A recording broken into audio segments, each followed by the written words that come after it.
لە چارەنووسێکی نادیاردا بەدەم چەند پارچەیەک یاری کۆنەوە دڵخۆشیەکانی خۆیان دەردەبڕن. مناڵانی پەنابەری ڕۆژاوای کوردستان و نیشتەجێی هەرێمی کوردستانن.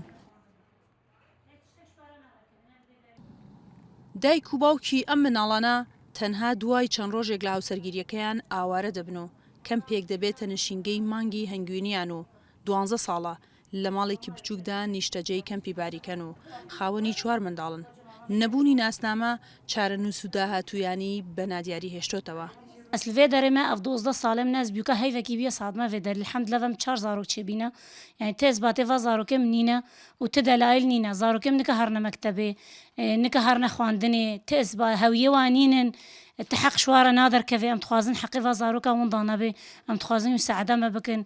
چەندین خێزان لەم کەمپە هاوشێوەی خێزانەکەی سەوسن بەهۆی نەبوونی ناسنامەوە لە مافی خوێندن و گەڕانەوە بۆ نیشتیمانی خۆیان و تەنانەت چارەسەرکردنی ئەو نەخۆشانەی پێویستیان بە دەرەوەی وڵاتە بێبەشن.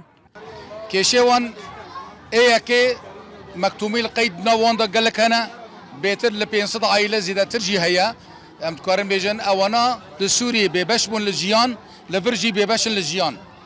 ئەوە یەک ئەوانە ئەگەر بگەڕن بۆ سووریەژی فەیدە بوانتنە چونکێ تەنێک کاغەزێکی بچووک هەیە ئێ مختارە ئێ سووریژی نایە ئێرە دەوڵەتێ نا ئێ مختار یعنی اعتیبار ناکن واناگ و خەڵکی سوورینە بە یەکجاری.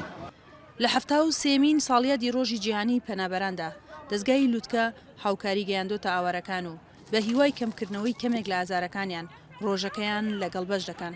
دیارە دەستگای لووتکە بە هاوکاری وەزارەتی کۆچ و کۆچبەرانی عراقی جیاواز لە ساڵانی ڕابردوو ئێمە ئەم یادەمان بەرز ڕاگرتووە و بەدەست و دیارەکی باش بۆ ئەو پەنابەرانێکە لێرە نیشتەجێی پارێزگای سلێمانی وە بە تایبەتی کەمپی باریکن کە زیاتر لە 11,000 پەنابەرتیا نیشتەجێە و سەرجەمیان هاوڵاتی سوورین و خەڵکی باڵێن ڕۆژئاوای کوردستانن. بێڕایی وێڵبوون بە دیار نادیاری ئایندەی خێزانەکەیەوە سەوسەن دەڵێت بێئاوی و بێکارەبایی و بێکاری تەنگی پێڵچنیون و کۆمەڵگەی نێودەوڵەتی و حکوومەتی هەرێمیش وەک پێویست ئاوری لێ نەداونەتەوە. عیشەتا کەمپێ گەلکی زەحمەت بیە نە ئافایە و نەکارەبە هەیە هەر هەیڤێ 45,000 حەقی مۆلداشمە دەستین 3,000 یعنی و ئاف هەر 5 ڕۆژە جارێکی تێ و معیشەت گەلکی زەحمەت بیە و ڕۆژکی شغل هەو 10 ڕۆژانینە. لە هەرێمی کوردستاندا نزیکەی 250,000 تەنها ئاوەری ڕۆژاوای کوردستان هەن.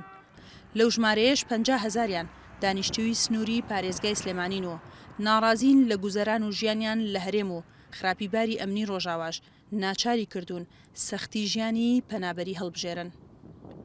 سنوورکەریم دەنگی ئەمریکا سلێمانی.